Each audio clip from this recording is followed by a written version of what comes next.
नाज़रीन 26 साल सना पर सास तेल डालकर आग लगा देती है और वजह यह बनाती है कि तुम्हें जहेज कम मिला है। ਲੜਾਈ ਹੁੰਦੀ ਰਹੀ ਹੈ। ਅੱਛਾ ਅੱਛਾ ਅੱਗ ਕਿਨੇ ਲਾਈ ਪੁੱਤਰ? ਅੰਦੀ ਸੱਸ ਨੇ ਤੇ ਨਾਲ ਹੋਰ ਕੌਣ ਸੀ? ਕੋਈ ਨਹੀਂ ਨਿਕਲਦੀ ਕੱਲੀ ਸੱਸ ਸੀ? ਕਿਸ ਤਰ੍ਹਾਂ ਅੱਗ ਲਾਈ ਏ? ਪੈਟਰੋਲ पर्ची ਤੁਹਾਡੇ ਕੋਲ ਕੋਈ ਹੈ? ਹਾਂ ਦੱਸ ਮੇਰਾ ਪੁੱਤਰ ਪੈਟਰੋਲ ਸੁੱਟਿਆ ਸੀ ਤੇ ਉੱਥੇ ਹੋਰ ਕੋਈ ਨਹੀਂ ਸੀ ਹੈਗਾ ਤੈਨੂੰ ਬਚਾਉਣ ਵਾਲਾ? ਨਾਨ ਤੇ ਛੱਡ ਗਈ ਸੀ। ਤੇ ਨਨਾਣ ਨੇ ਆ ਕੇ ਬਚਾਇਆ ਨਹੀਂ? ਉਹ ਆਈ ਉਹਨਾਂ ਨੂੰ ਸੜ ਗਈ ਸੀ। ਉਹਨੇ ਤੈਨੂੰ ਬਚਾਇਆ ਕਿ ਨਹੀਂ ਬਚਾਇਆ? ਉਹਨੇ ਨੂੰ ਸੜ ਗਈ ਸੀ। ਉਨੀ ਦੇਰ ਨੂੰ ਤੂੰ ਸੜ ਗਈ ਸੀ? ਦਰਵਾਜ਼ਾ ਉਹਨੇ ਖੋਲਿਆ, ਉਹਦੇ ਕੋਲ ਬਾਲਟੀ ਸੀ। ਮੇਰੀ ਧੀ ਨੇ ਸਮਝਿਆ ਵੀ ਮੇਰੇ ਉੱਤੇ ਪਾਣੀ ਸੁੱਟੂ ਹੈ। ਉਹ ਪਾਣੀ ਨਹੀਂ ਸੀ, ਉਹ ਪੈਟਰੋਲ ਸੀ। ਉਹਨੇ ਪੈਟਰੋਲ ਇੰਜ ਸਿੱਧਾ ਹੀ ਸੁੱਟਿਆ ਪੁੱਤਰ। ਉਹਨੂੰ ਜੋ ਕਹਿੰਦੇ ਨੇ ਉਹਨੇ ਆਪੇ ਅੱਗ ਲਾਈ। तेल डालकर आग लगा दी जाती है और वजह यह बताई जाती है कि तुम्हें जहेज कम मिला है। मां के साथ उसके पेट में उस मासूम बच्चे को भी जलाया गया। ਵੇ ਪੁੱਤਰ ਮੇਰੀ ਗੱਲ ਸੁਣ, ਸਾਰਿਆਂ ਤੋਂ ਵੱਡਾ ਤਾਂ ਜੁਰਮ ਹੈ ਇਸ ਦੁਨੀਆ ਤੇ ਗਰੀਬ ਹੋਣਾ। ਮਾਂ ਦਾ ਕਲੇਜਾ ਵੱਡਿਆ ਨੇ, ਇੱਕ ਮਾਂ ਦਾ, ਇੱਕ ਛੋਟੀ ਜੀ ਬੱਚੀ ਦਾ, ਤੇ ਇਹਨਾਂ ਨੂੰ ਅੱਲਾ ਵੀ ਨਹੀਂ ਮਾਫ ਕਰਿਆ। ਟੋਟਲੀ ਸੜ ਗਈ ਸੀ ਇੱਥੋਂ ਤੱਕ ਕਿ ਉਹਦੇ ਨੌ ਪੁੱਤਰ ਲੱਥ ਗਏ ਸੀ। ਇਹਨਾਂ ਕੋ ਨੇ ਜ਼ੁਲਮ ਕੀਤਾ ਹੈ ਵੀ ਇੰਨਾ ਕੋਈ ਜ਼ੁਲਮ ਵੇਖ ਨਹੀਂ ਸਕਦਾ ਜਿੰਨਾ ਉਹਨੇ ਕਰ ਦਿੱਤਾ ਹੈ। ਸੱਸ ਨੇ ਕੀਤਾ। अस्सलाम वालेकुम, आपका मेज़बान मुजाहिद नयाब आपकी खिदमत में हाजिर और आप देख रहे हैं MN पॉइंट। पाकिस्तान की एक और बेटी ससुरालियों के जुल्म का शिकार बन गई। 26 साल सना 2 बच्चों की मां और 3 महीने की हामला थी। सास की जानिब से 26 साल सना पर तेल डाला जाता है और उसके बाद आग लगा दी जाती है। वजह क्या बनती है, वजह जानने की कोशिश करते हैं और सवालिया निशान ये है कि पाकिस्तान के अंदर इस तरह के वाक़यात थम ना सके। मेरे साथ मकतूला की वालदा मौजूद है, इनसे बात करके जानते कि क्या मामला था, सना पर तेल डालकर आग क्यों लगाई गई, ये मामलात कब से चल रहे थे। अस्सलाम वालेकुम। वालेकुम सलाम। वालेकुम सलाम। मां जी सना दी शादी किधर की थी? कोई अपने सन रिश्तेदार सन या कोई ओबड़ सन? नहीं नहीं पुत्र रिश्तेदार नहीं सी, ਉਹ ਬੜ ਸੀ। किस तरह शादी हुई सी? ਉਹ ਆਣ ਜਾਣ ਹੈ ਸੀ, ਇੱਥੇ ਰਹਿ ਕੇ ਗਏ ਨੇ ਪਹਿਲੇ। ਤੇ ਫਿਰ ਉਹਨਾਂ ਕਿਸੇ ਨੇ ਉਹਨਾਂ ਨਾਲ ਗੱਲ ਕੀਤੀ ਵੀ ਇਹਨਾਂ ਦੀ ਬੱਚੀ ਨੂੰ ਵੀ ਤਲਾਕ ਹੋਈ, ਅਗਰ ਤੁਹਾਡਾ ਜ਼ੇਨ ਹੈ ਤੇ ਉਹ ਆਈ ਹੈ, ਵੇਖ ਕੇ ਗਈ ਹੈ ਤੇ ਉਹਨਾਂ ਕਹਾ ਵੀ ਮੈਨੂੰ ਦੇ ਦਿਓ। ਮੈਂ ਕਿਹਾ ਮੇਰੀ ਬੱਚੀ ਕੋਲ 2 ਬੱਚੇ ਨੇ। सना दी दूसरी शादी सी? ਹਾਂ ਦੂਸਰੀ ਸ਼ਾਦੀ ਹੈ ਪੁੱਤ। ਜਿਹੜਾ ਉਹ ਲੜਕਾ ਸੀ ਉਹਦਾ ਕੀ ਨਾਮ ਹੈ? ਮੁਸਤਫਾ। ਮੁਸਤਫਾ ਦੀ ਪਹਿਲੀ ਸੀ? ਹਾਂਜੀ ਮੁਸਤਫਾ ਦੀ ਪਹਿਲੀ ਸੀ ਸ਼ਾਦੀ। ਤੇ ਉਹ ਰਿਸ਼ਤਾ ਲੈਣ ਆਈ ਹੈ, ਬੜੀ ਵਾਰੀ ਆਈ ਹੈ, ਫਿਰ ਦੇ ਦਿੱਤਾ। ਆਖਿਆ ਚਲੋ ਕੋਈ ਨਹੀਂ ਦੇ ਦਿੰਦੇ ਆ, ਬੰਦੇ ਚੰਗੇ ਨੇ। ਇਹ ਨਹੀਂ ਸੀ ਪੁੱਤਰ ਪਤਾ ਵੀ ਬੰਦੇ ਏਡੇ ਹੀ ਗੰਦੇ ਹੋ ਗਏ ਨੇ। ਪਹਿਲੇ 2-3 ਮਹੀਨੇ ਜਿਹੜਾ ਨਾ ਮਾਸ਼ਾਅੱਲਾ ਬਿਲਕੁਲ ਠੀਕ ਠਾਕ ਰਿਹਾ। ਸੱਸ ਵੀ ਨਨਾਣ ਵੀ ਸਭ ਕੁਝ ਸਹੀ ਸੀ। ਜਿਹੜਾ ਮੁਸਤਫਾ ਹੈ ਉਹ ਪਹਿਲੇ ਠੀਕ ਸੀ? ਉਹ ਠੀਕ ਸੀ, ਕੰਮ ਕਰਦਾ ਸ਼ੁਰੂ ਤੋਂ ਲੈ ਕੇ ਹੀ ਉਹ ਠੀਕ ਸੀ। ਉਹਦੀ ਪਹਿਲੇ ਤਾਂ ਸਬਜ਼ੀ ਵਾਲੀ ਦੁਕਾਨ ਸੀ ਤੇ ਨਾਲ ਉਹਨੇ ਗੋਸ਼ਤ ਵਾਲੀ ਦੁਕਾਨ ਬਣਾਈ ਹੋਈ ਸੀ। ਤੇ ਹੁਣ ਆ ਜਿਹੜਾ ਮਰੀਮ ਨਵਾਜ਼ ਦੇ ਉਹ ਟਰੱਕ ਜਿਹਾ ਨੇ ਉਹ ਚਲਾਉਂਦਾ ਸੀ। ਹੁਣ ਜਿਹੜੀ ਵਜ੍ਹਾ ਬਣੀ ਹੈ ਸਨਾ ਨੂੰ ਜਲਾਇਆ ਗਿਆ ਤੇਲ ਡਾਲ ਕੇ, ਉਹਦੇ ਚ ਕੌਣ ਸ਼ਾਮਿਲ ਹੈ? ਪੁੱਤਰ ਸ਼ਾਮਲ ਜਿੱਦਣ ਮੇਰੀ ਧੀ ਸੜੀ ਏ ਉਸ ਟਾਈਮ ਮੌਜੂਦਾ ਟਾਈਮ ਤੇ ਉਹਦੀ ਸੱਸ ਸੀ। ਜਦੋਂ ਉਹਨੇ ਅੱਗ ਲਾਈ ਹੈ ਉਹਦੀ ਸੱਸ ਸੀ, ਉਹਦੀ ਨਨਾਣ ਸੀ। ਠੀਕ ਹੈ, ਮੁਸਤਫਾ ਕੰਮ ਤੇ ਸੀ। ਮਹੱਲੇ ਵਾਲਿਆਂ ਨੇ ਆਣ ਕੇ ਦਰਵਾਜ਼ਾ ਕੁੱਟਿਆ। ਮੇਰੀ ਧੀ ਦਾ ਰੋਲਾ ਸੁਣ ਕੇ ਚੀਕਾਂ ਪਕਾਰਾਂ, ਮਹੱਲੇ ਵਾਲਿਆਂ ਨੇ ਆਣ ਕੇ ਦਰਵਾਜ਼ਾ ਕੁੱਟਿਆ। ਉਹਨਾਂ ਦਰਵਾਜ਼ਾ ਨਹੀਂ ਖੋਲਿਆ। ਨਾਲ ਦੇ ਘਰੋਂ ਮੁੰਡਾ ਟੱਪ ਕੇ ਆਇਆ ਦੀਵਾਰ, ਉਹਨੇ ਆਣ ਕੇ ਦਰਵਾਜ਼ਾ ਖੋਲਿਆ। ਉਹਨੇ ਨੂੰ ਮੇਰੀ ਧੀ ਸੜ ਗਈ ਸੀ, ਟੋਟਲੀ ਸੜ ਗਈ ਸੀ ਇੱਥੋਂ ਤੱਕ ਕਿ ਉਹਦੇ 9 ਪੁੱਤਰ ਲੱਥ ਗਏ ਸੀ। ਇਹਨਾਂ ਕੋ ਨੇ ਜ਼ੁਲਮ ਕੀਤਾ ਹੈ ਵੀ ਇੰਨਾ ਕੋਈ ਜ਼ੁਲਮ ਵੇਖ ਨਹੀਂ ਸਕਦਾ ਜਿੰਨਾ ਉਹਨੇ ਕਰ ਦਿੱਤਾ। ਸੱਸ ਨੇ ਕੀਤਾ। ਸੋਸ਼ਲ ਮੀਡੀਆ ਤੇ ਖਬਰਾਂ ਤੇ ਚੱਲ ਰਿਹਾ ਹੈ ਕਿ ਕੋਈ ਜਹੇਜ਼ ਦਾ ਮਾਮਲਾ ਸੀ। ਜਹੇਜ਼ ਦਾ ਕੋਈ ਕਹਿੰਦਾ ਹੈ ਕਿ ਰਿਸ਼ਤੇ ਦਾ ਮਾਮਲਾ ਸੀ। ਅਸਲ ਵਜ੍ਹਾ ਕੀ ਹੈ, ਜਹੇਜ਼ ਦਾ ਜਾਂ ਰਿਸ਼ਤੇ ਦਾ? ਪੁੱਤਰ ਮੇਰੀ ਗੱਲ ਸੁਣ, ਜਹੇਜ਼ ਦਾ ਕੋਈ ਰੋਲਾ ਨਹੀਂ ਸੀ ਪਹਿਲੇ, ਕੋਈ ਗੱਲ ਨਹੀਂ, ਕੋਈ ਬਾਤ ਨਹੀਂ। ਜਦੋਂ ਅਸੀਂ ਰਿਸ਼ਤੇ ਤੋਂ ਜਵਾਬ ਦਿੱਤਾ, ਮੇਰੇ ਪੁੱਤਰ ਨੂੰ ਘਰ ਬੁਲਾ ਕੇ ਉਹਨੇ ਕਿਹਾ ਵੀ ਮੇਰੀ ਧੀ ਨਾਲ ਸ਼ਾਦੀ ਕਰ ਲਾ। ਮੇਰੇ ਪੁੱਤਰ ਨੇ ਕਿਹਾ ਵੀ ਨਹੀਂ ਮੈਂ ਸ਼ਾਦੀ ਨਹੀਂ ਕਰਨੀ, ਮੈਂ ਆਪਣੀ ਭੈਣ ਦਾ ਧੀ ਦਾ ਦੂਸਰੀ ਵਾਰ ਕੀਤਾ ਹੈ। ਅੱਲਾ ਇਹਨੂੰ ਸੁੱਖ ਸਕੂਨ ਦੇਵੇ। ਅਗਰ ਮੈਂ ਸ਼ਾਦੀ ਕਰ ਲਈ ਘਰਾਂ ਵਿੱਚ ਪੁੱਤਰ ਬੜੇ ਵੱਟੇ ਸੱਟੇ ਦੇ ਮਾਮਲੇ ਬਣ ਜਾਂਦੇ ਨੇ। ਅਸੀਂ ਪੁੱਤਰ ਜਵਾਬ ਦਿੱਤਾ। ਲੈ ਉਦੋਂ ਦੀ 2-2.5 ਮਹੀਨੇ ਹੋ ਗਏ ਨੇ ਜਿਹੜਾ ਨਾ ਉਹ ਬੁੱਢੀ ਸਾਡੀ ਧੀ ਨਾਲ ਕਦੀ ਸਮਾਨ ਤੋਂ ਰੋਲਾ ਪਾ ਲੈਣਾ, ਲੈ ਫਰਿੱਜ ਹੁੰਦੀ ਆ, ਫਲਾਣੀ ਚੀਜ਼ ਹੁੰਦੀ ਆ, ਇਸ ਤਰ੍ਹਾਂ ਹੁੰਦਾ ਕਦੀ ਸਮਾਨ ਦੀ ਗੱਲ ਕਰ ਲੈਣੀ, ਕਦੀ ਕਿੱਧਰਲੀ ਗੱਲ ਕਰ ਲੈਣੀ, ਵੀ ਲੜਾਈ ਉਹਨੇ ਖਤਮ ਨਹੀਂ ਹੋਣ ਦਿੱਤੀ। ਤੁਹਾਡੀ ਬੇਟੀ ਦੀ ਸੱਸ ਆਪਣੀ ਬੇਟੀ ਦਾ ਰਿਸ਼ਤਾ ਤੁਹਾਡੇ ਬੇਟੇ ਨਾਲ ਕਰਵਾਉਣਾ ਚਾਹੁੰਦੀ ਸੀ, ਯਾਨੀ ਕਿ ਅਗਰ ਪੰਜਾਬੀ ਦੇ ਸਾਦੇ ਲਫ਼ਜ਼ਾਂ 'ਚ ਕਵਾਂ ਤੇ ਵਟਾ ਸੱਟਾ ਕਰਨਾ ਚਾਹ ਰਹੀ ਵੱਟਾ ਸੱਟਾ ਕਰਨਾ ਚਾਹੁੰਦੇ ਸੀ। ਅਸੀਂ ਪੁੱਤਰ ਰਿਸ਼ਤਾ ਨਹੀਂ ਲਿਆ। ਸੀ। ਉਹਨੇ ਰੰਜਿਸ਼ ਬਣਾਈ। ਇਸ ਗੱਲ ਦੀ ਉਹਨੇ ਐਸੀ ਰੰਜਿਸ਼ ਬਣਾਈ ਹੈ ਵੀ ਉਹਨੇ ਮੇਰੀ ਧੀ ਨੂੰ ਕਬਰਾਂ 'ਚ ਪਾ ਦਿੱਤਾ ਹੈ। ਫਿਰ ਮੇਰਾ ਜਵਾਈ ਸਾਡੇ ਘਰ ਆਂਦਾ ਸੀ ਮੁਸਤਫਾ, ਉਹਨੇ ਉਹਦੇ ਸਿਰ ਤੇ ਕੁਰਾਨ ਰੱਖ ਕੇ ਮਹੀਨਾ ਹੋ ਗਿਆ, ਉਹਨੇ ਕਸਮ ਲਈ, ਉਹਨੇ ਕਿਹਾ ਤੂੰ ਉਹਨਾਂ ਦੇ ਘਰ ਨਹੀਂ ਜਾਣਾ, ਤੇਰੀ ਭੈਣ ਦਾ ਉਹਨਾਂ ਰਿਸ਼ਤਾ ਨਹੀਂ ਲਿਆ। ਮੁੰਡਾ ਅੱਛਾ ਸੀ ਸਾਡੇ ਨਾਲ, ਫੋਨ ਤੇ ਵੀ ਰਾਬਤਾ ਕਰਦਾ ਸੀ। ਉਹਨੇ ਮੇਰੇ ਵੱਡੇ ਪੁੱਤਰ ਨੂੰ ਕਿਹਾ ਵੀ ਅਲੀ ਭਾਈ ਯਾਰ ਇੱਕ ਵਾਰੀ ਤੂੰ ਜਾ ਕੇ ਅੰਮੀ ਦੀ ਮਾਜ਼ਰਤ ਕਰ ਲਾ, ਤੇ ਵੀ ਮੈਂ ਵੀ ਛੋਟੀ, ਮੈਂ ਬੱਚੀ ਦੀ ਸ਼ਾਦੀ ਹੁਣ ਰੱਖੀ ਅਗਲੇ ਮਹੀਨੇ 13 ਤਰੀਕ ਦੀ ਸ਼ਾਦੀ ਸੀ ਮੇਰੀ ਧੀ ਦੀ। ਅਸੀਂ ਸ਼ਾਦੀ ਦਾ ਕਹਿਣ ਗਏ ਆ, ਇਹ ਇਤਵਾਰ ਦੀ ਗੱਲ ਏ। ਇਤਵਾਰ ਨੂੰ ਅਸੀਂ ਗਏ ਆ 18 ਤਰੀਕ ਨੂੰ ਰਾਤ ਨੂੰ। ਮੇਰਾ ਪੁੱਤਰ ਇੰਜ ਹੱਥ ਜੋੜ ਕੇ ਬੈਠਾ ਰਿਹਾ ਉਸ ਬੁੱਢੀ ਅੱਗੇ ਵੀ ਜੋ ਵੀ ਹੋ ਗਿਆ ਮਾਂ ਜੀ ਪਿਛਲੀਆਂ ਤੇ ਮਿੱਟੀ ਪਾਓ, ਤੁਸੀਂ ਸ਼ਾਦੀ ਤੇ ਆਣਾ ਹੈ, ਅਸੀਂ ਬੱਚੀ ਦੀ ਸ਼ਾਦੀ ਕਰਨੀ ਹੈ। ਇਹਨੂੰ ਉਹ ਬੜਾ ਬੋਲੀਏ ਤੂੰ ਨ ਮਰਦੇ ਮੁਸਤਫਾ ਨ ਮਰਦੇ, ਇਸ ਤਰ੍ਹਾਂ ਵੀ ਉਰਦੂ ਚੋਂ ਕਰਦੀ ਰਹੀ। ਕਿਹਨੂੰ ਕਹਿੰਦੀ ਰਹੀ? ਆਦੇ ਪੁੱਤਰ ਨੂੰ ਵੀ ਕਹਿੰਦੀ ਰਹੀ ਹੈ ਵੀ ਤੂੰ ਤੁਹਾਡੀ ਬੇਟੀ ਦੀ ਸੱਸ। ਹਾਂ ਵੀ ਤੂੰ ਵੀ ਨ ਮਰਦੇ, ਤੂੰ ਇਹਨਾਂ ਨਹੀਂ ਕਰ ਸਕਿਆ ਵੀ ਤੇਰੀ ਭੈਣ ਦਾ ਉਹ ਰਿਸ਼ਤਾ ਲੈ ਲੈਣ ਜਾਂ ਜੋ ਵੀ ਤੂੰ ਉਹਨਾਂ ਨਾਲ ਬਿਲਕੁਲ ਠੀਕ ਹੈ।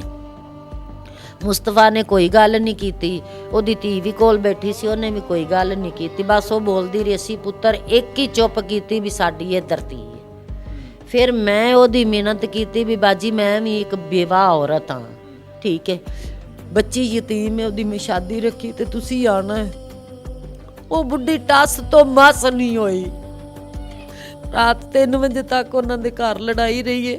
ਉਹਨਾਂ ਦੇ ਹਮਸਾਏ ਨੇ ਮੈਨੂੰ ਦੱਸਿਆ ਵੀ ਬਾਜੀ ਰਾਤੀ ਇਹਨਾਂ ਦੇ ਘਰ 3 ਵਜੇ ਤੱਕ ਲੜਾਈ ਹੁੰਦੀ ਰਹੀ ਹੈ। ਸਵੇਰ 1:30 2 ਵਜੇ ਉਹਨੂੰ ਕਿਹਾ ਸੋ 1:30 ਵਜੇ ਵੀ ਮੈਨੂੰ ਚਾਹ ਬਣਾ ਕੇ ਦੇ ਸਨਾ ਨੂੰ।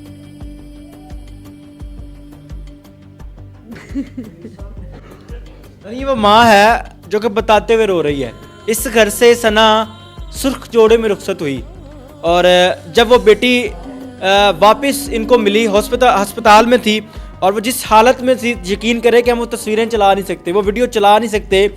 उस बच्ची का क्या हाल कर दिया गया था। तेल डालकर आग लगा दी जाती है और वजह ये बताई जाती है कि तुम्हें जहेज कम मिला है। वजह ये बनाई जाती है कि मेरी बेटी का रिश्ता तुम्हारे भाई ने क्यों नहीं लिया। सिर्फ इस वजह को बिना बनाकर उस बच्चे पर तेल डाला जाता है और उसके बाद आग लगा दी जाती है। माँ जी सना ਦੇ ਉੱਤੇ ਤੇਲ ਉਹਦੀ ਸੱਸ ਨੇ ਪਾਇਆ ਸੀ। ਉਹਨੇ ਪੁੱਤਰ ਉਹਨੂੰ ਕਿਹਾ ਵੀ ਮੈਨੂੰ ਚਾਹ ਪਕਾ ਕੇ ਦੇ। ਉਹ ਗਈ, ਸਿਲੰਡਰ ਉਹਨੇ ਸੋਹਣਿਆ ਪਹਿਲੇ ਚਲਾਇਆ ਹੋਇਆ ਸੀ। ਨਨਾਣ ਉਹਦੀ ਤਾਂ ਛੱਤ ਤੇ ਚਲੀ ਗਈ ਏ ਤੇ ਸੱਸ ਥੱਲੇ ਸੀ। ਸਨਾ ਨੇ ਤੀਲੀ ਬਾਲੀ, ਉਹ ਆਂਦੀ ਮੈਂ ਸਿਲੰਡਰ ਨੂੰ ਤਾਂ ਹੱਥ ਹੀ ਨਹੀਂ ਲਾਇਆ, ਅੱਗ ਪੈ ਗਈ ਸਾਰੀ। ਜਦੋਂ ਅੱਗ ਪਈ ਹੈ ਨਾ ਤੇ ਉਹ ਕਿਚਨ ਵਿੱਚੋਂ ਨਿਕਲ ਕੇ ਨਾ ਬਾਹਰ ਸੇਨੇ ਚਾਹੀਏ। ਕਿਸ ਤਰ੍ਹਾਂ ਅੱਗ ਪੈ ਗਈ? ਕਿਸੇ ਨੇ ਕੋਈ ਤੇਲ ਸੁੱਟਿਆ ਜਾਂ ਫਿਰ ਸਿਲੰਡਰ ਫਟਿਆ? ਕੀ ਇਹ ਸਮਝ ਨਹੀਂ ਆਈ। ਉਹਨੇ ਪਹਿਲੇ ਉਹਦੀ ਸੱਸ ਨੇ ਖੁੱਲਾ ਛੱਡਿਆ ਸੀ, ਗੈਸ ਖੁੱਲਾ ਸੀ, ਉਹਨੇ ਤੀਲੀ ਬਾਲੀ ਸਿਲੰਡਰ ਨੂੰ ਤਾਂ ਕਹਿੰਦੀ ਮੈਂ ਹੱਥ ਹੀ ਨਹੀਂ ਲਾਇਆ। ਜਦੋਂ ਉਹਦੇ ਚੋਂ ਅੱਗ ਨਿਕਲੀ ਤੇ ਪਈ ਕੱਪੜਿਆਂ ਨੂੰ ਤੇ ਉਦੋਂ ਰੋਲਾ ਪਾ ਕੇ ਕਿਚਨ ਵਿੱਚੋਂ ਬਾਹਰ ਆਈ ਹੈ। ਉਹ ਅੰਦਰ ਵੜੀ ਹੋਈ ਸੀ, ਦਰਵਾਜ਼ਾ ਉਹਨੇ ਖੋਲਿਆ, ਉਹਦੇ ਕੋਲ ਬਾਲਟੀ ਸੀ। ਮੇਰੀ ਧੀ ਨੇ ਸਮਝਿਆ ਵੀ ਮੇਰੇ ਉੱਤੇ ਪਾਣੀ ਸੁੱਟੂ ਹੈ। ਉਹ ਪਾਣੀ ਨਹੀਂ ਸੀ, ਉਹ ਪੈਟਰੋਲ ਸੀ। ਉਹਨੇ ਪੈਟਰੋਲ ਇੰਜ ਸਿੱਧਾ ਹੀ ਸੁੱਟਿਆ ਪੁੱਤਰ। ਉਹਨੂੰ ਜੋ ਕਹਿੰਦੇ ਨੇ ਉਹਨੇ ਆਪੇ ਅੱਗ ਲਾਈ ਜੀ, ਉਹ ਜੋ ਉਹਨੇ ਆਪੇ ਲਾਈ ਸੀ, ਉਹਨੇ ਸਿਰ ਤੋਂ ਸੁੱਟਿਆ ਸੀ ਪੈਟਰੋਲ ਤੇ ਥੱਲੇ ਪੈਰਾਂ 'ਚ ਵੀ ਤਾਂ ਜਾਣਾ ਸੀ। ਪੁੱਤਰ ਤੂੰ ਸਿਆਣਾ ਬਿਆਣਾ ਪੜਿਆ ਲਿਖਿਆ, ਕੋ ਜਾਦੂ ਨਾਲ ਇੱਥੋਂ ਤਾਂ ਉਤਾਂ ਨਹੀਂ ਸੀ ਜਾਣਾ। ਇੱਥੋਂ ਬਿਲਕੁਲ ਥੱਲੇ ਉਹਦੇ ਪੈਰ ਸਾਫ਼ ਬਿਲਕੁਲ ਸੀ, ਠੀਕ ਹੈ। ਉਹਨੇ ਪੈਟਰੋਲ ਸੁੱਟਿਆ ਉਹਦੇ ਤੇ। ਫਿਰ ਉਹ ਇੰਨਾ ਕੁ ਚੀਕੀ ਵੀ ਪੂਰਾ ਮਹੱਲਾ ਉਹਨਾਂ ਦੇ ਬਾਜ਼ਾਰ ਦੇ ਵਿੱਚ ਗੇਟ ਨੂੰ ਇੱਟਾਂ ਮਾਰਦੇ ਰਹੇ ਨੇ। ਉਹਨਾਂ ਦਰਵਾਜ਼ਾ ਨਹੀਂ ਖੋਲਿਆ। ਅੰਦਰੋਂ ਦਰਵਾਜ਼ਾ ਲੌਕ ਸੀ, ਅੰਦਰੋਂ ਦਰਵਾਜ਼ਾ ਬੰਦ ਸੀ। ਯਾਨੀ ਕਿ ਆਪਣੀ ਬਹੂ ਤੇ ਤੇਲ ਸੁੱਟ ਕੇ ਅੱਗ ਲਾ ਕੇ ਅੰਦਰੋਂ ਦਰਵਾਜ਼ਾ ਲੌਕ ਕਰਤਾ ਕਿ ਕੋਈ ਬਾਹਰੋਂ ਅੰਦਰ ਬਚਾਉਣ ਵਾਸਤੇ ਨਾ। ਦਰਵਾਜ਼ਾ ਪਹਿਲੇ ਹੀ ਬੰਦ ਪੁੱਤਰ ਰਹਿੰਦਾ। ਹਾਂ ਦਰਵਾਜ਼ਾ ਪਹਿਲੇ ਹੀ ਬੰਦ ਸੀ। ਲੋਕਾਂ ਨੇ ਇੱਟਾਂ ਮਾਰੀਆਂ ਨੇ, ਉਹਨਾਂ ਦਰਵਾਜ਼ਾ ਨਹੀਂ ਖੋਲਿਆ। ਉਹਦੀ ਨਨਾਣ ਛੱਤ ਤੇ ਸੀ ਪੁੱਤਰ, ਆ ਸਿੰਗਲ ਛੱਤ ਤੇ, ਬਾਹਰ ਸ਼ੋਰ ਪਵੇ ਤੇ ਕੀ ਗੱਲ ਇੱਥੇ ਸੁਣੀਂਦਾ ਨਹੀਂ? ਸੁਣਦਾ ਜੇ ਨਾ। ਉਹ ਨਹੀਂ, ਉਹਨੇ ਨਹੀਂ ਸੁਣਿਆ। ਉਹਨੂੰ ਪਤਾ ਸੀ ਪੁੱਤਰ ਉਹ ਵਿੱਚ ਸ਼ਾਮਲ ਸੀ, ਠੀਕ ਹੈ। ਫਿਰ ਇੱਕ ਮੁੰਡਾ ਤੇਰੇ ਤਰ੍ਹਾਂ ਜਵਾਨ ਉਹ ਨਾਲ ਦੇ ਪੌੜੀਆਂ ਵੱਲੋਂ ਆਇਆ ਮਮਟੀ ਵੱਲੋਂ, ਉਹਨੇ ਆਣ ਕੇ ਗੇਟ ਖੋਲਿਆ। ਉਦੋਂ ਮੇਰੀ ਧੀ ਸੜ ਗਈ ਸੀ, ਉਦੋਂ ਉਹ ਸੜ ਗਈ ਸੀ। ਉਹ ਭਾਈ ਜਦੋਂ ਆਇਆ ਉਦੋਂ ਉਹਦੀ ਨਨਾਣ ਥੱਲੇ ਆਈ ਹੈ। ਸਨਾ ਇਸ ਘਰ ਚੋਂ ਸੁਰਖ ਜੋੜਨ ਰੁਖਸਤ ਕੀਤੀ। ਹਾਂਜੀ। ਜਦੋਂ ਤੁਸੀਂ ਆਖਰੀ ਵਾਰੀ ਆਪਣੀ ਬੇਟੀ ਸਨਾ ਨੂੰ ਵੇਖਿਆ ਕੀ ਹਾਲ ਸੀ, ਕੀ ਕੰਡੀਸ਼ਨ ਸੀ? ਤੋ ਪੁੱਤਰ ਤੂੰ ਤਸਵੀਰਾਂ ਵੇਖ ਲਈ, ਮੇਰੇ ਲੂ ਕੰਡੇ ਖਲੇ ਹੋ ਜਾ। ਮਾਂ ਦਾ ਕਲੇਜਾ ਵੱਡਿਆ ਨੇ, ਇੱਕ ਮਾਂ ਦਾ, ਇੱਕ ਛੋਟੀ ਜੀ ਬੱਚੀ ਦਾ। ਇਹਨਾਂ ਨੂੰ ਅੱਲਾ ਵੀ ਨਹੀਂ ਮਾਫ ਕਰੇ। ਸਨਾ ਹਾਮਲਾ ਸੀ? ਹਾਂਜੀ। ਕਿੰਨੇ ਮਹੀਨੇ? 3 ਮਹੀਨੇ ਪੂਰੇ ਸੀ, ਚੌਥਾ ਲੱਗ ਗਿਆ ਸੀ। ਤੇ ਡਬਲ ਕਤਲ ਹੋ ਗਿਆ। ਹਾਂਜੀ। ਪੇਟ 'ਚ ਜਿਹੜਾ ਬੱਚਾ ਸੀ ਉਹ ਬੱਚੇ ਉਹਨੂੰ ਵੀ ਉਹਨਾਂ ਜਲਾਇਆ? ਬੱਚੇ ਦੀਆਂ ਪੁੱਤਰ ਤਸਵੀਰਾਂ ਨੇ ਮੇਰੇ ਕੋਲ। ਮੈਨੂੰ ਡਾਕਟਰ ਨੇ ਕਿਹਾ, ਨਾ ਮਾਂ ਜੀ ਤੁਹਾਡਾ ਪੁਲਿਸ ਕੇਸ ਹੈ, ਤਸਵੀਰਾਂ ਬਣਾ ਲਓ, ਵੀਡੀਓ ਬਣਾ ਲਓ। ਬੇਟਾ ਸੀ। ਸਨਾ ਦਾ ਆਖਰੀ ਬਿਆਨ ਕੀ ਸੀ ਜਦੋਂ ਉਹਨੂੰ ਸਟ੍ਰੈਚਰ ਤੇ ਲਟਾਇਆ ਗਿਆ? ਤੁਸੀਂ ਵੀਡੀਓ ਵੀ ਬਣਾਈ ਹੈ, ਉਹਦੇ 'ਚ ਸਨਾ ਕੀ ਕਹਿੰਦੀ? ਮੇਰੀ ਸੱਸ ਨੇ ਮੇਰੇ ਤੇ ਪੈਟਰੋਲ ਸੁੱਟ ਕੇ ਅੱਗ ਲਾਈ ਹੈ। ਉੱਥੇ ਥਾਣੇਦਾਰ ਨੇ ਪੁੱਛਿਆ ਵੀ ਪੁੱਤਰ ਸਹੀ ਸਹੀ ਦੱਸ ਜੋ ਵੀ ਹੋਇਆ। ਉਹਨੇ ਆਖਿਆ ਮੇਰੀ ਸੱਸ ਨੇ ਕੀਤਾ। ਉਹਨੇ ਆਖਿਆ ਤੇਰੀ ਨਨਾਣ ਕਿੱਥੇ ਸੀ? ਉਹਨੇ ਆਖਿਆ ਮੇਰੀ ਨਨਾਣ ਛੱਤ ਤੇ ਸੀ। ਉਹਨੇ ਆਖਿਆ ਕਿਦੋਂ ਆਈ ਹੈ? ਜਦੋਂ ਆਈ ਹੈ ਉਹਨੇ ਤੈਨੂੰ ਬਚਾਇਆ ਨਹੀਂ? ਉਹਨੇ ਆਖਿਆ ਜਦੋਂ ਆਈ ਉਹਨੇ ਨੂੰ ਮੈਂ ਸੜ ਗਈ ਸੀ। ਸਨਾ ਇਨਸਾਫ ਮੰਗਦੀ ਇਸ ਦੁਨੀਆ ਤੋਂ ਗਈ। ਹਾਂਜੀ। ਇਨਸਾਫ ਮੰਗਦੀ ਸੀ ਕਿ ਮੈਨੂੰ ਇਨਸਾਫ ਦਿਓ। ਇਨਸਾਫ ਤਾਂ ਪੁੱਤਰ ਮੈਂ ਲੈਣਾ ਹੈ, ਇਨਸਾਫ ਮੈਨੂੰ ਚਾਹੀਦਾ ਹੈ। ਉਹ ਤਾਂ ਟੁਰ ਗਈ ਹੈ, ਉਹਨੇ ਨਹੀਂ ਪੁੱਤਰ ਸਾਰੀ ਜ਼ਿੰਦਗੀ ਆਣਾ, ਉਹ ਤੇ ਗਈ। ਬਾਕੀ ਮੈਂ ਉਹਨਾਂ ਦੇ ਕਾਤਲਾਂ ਨੂੰ ਮਾਫ ਨਹੀਂ ਕਰਨਾ। ਕੌਣ ਕੌਣ ਹੈ ਉਹਦਾ ਕਾਤਲ? ਉਹਦਾ ਸ਼ੋਹਰ ਉਹਦੇ 'ਚ ਮੁਲਵਸ ਹੈ? ਨੇ ਉਹਦੀ ਸੱਸ ਹੈ। ਤੇ ਸ਼ੋਹਰ?